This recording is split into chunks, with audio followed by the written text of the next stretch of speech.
Hi, my name's Ben. I'm the editor of Airsoft International Magazine, and we're here today at Camp Sparta, the new site from Tac House Spartan.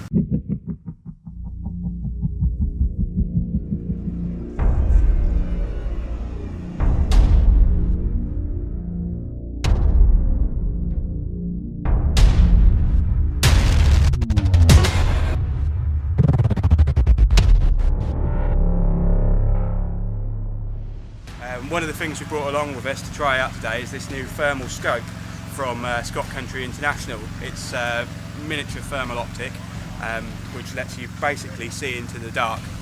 It's kind of an alternative to the night vision technology.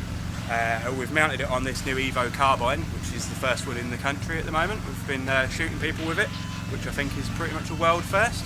So we've been quite excited with that, but most people have been more interested in this little scope.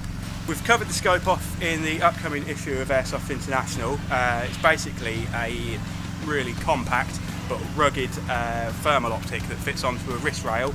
As you can see, it's easily big enough to fit onto a pistol if you've got like a Mark 23 or something like that. It's got a very small screen on it. It's not really a sight as such.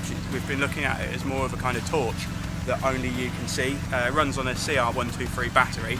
Lasts for about 15 hours on just one single battery. Quick release wrist mount, and you can pick up targets up to about 100 metres with it. Doesn't matter if it's light, dark, misty, cloudy, because it works on the heat of the target.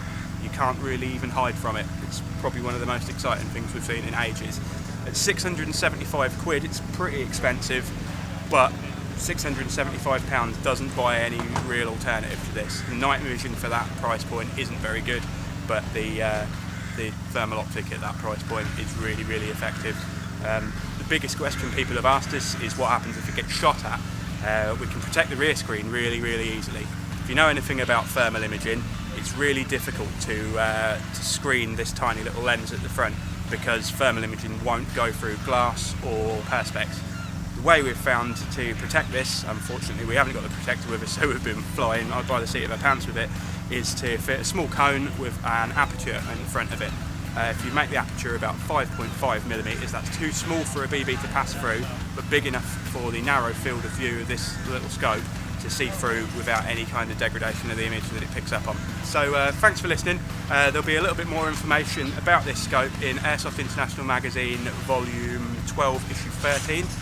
Which will be on sale pretty soon, and you'll be finding information about where you can buy it from there.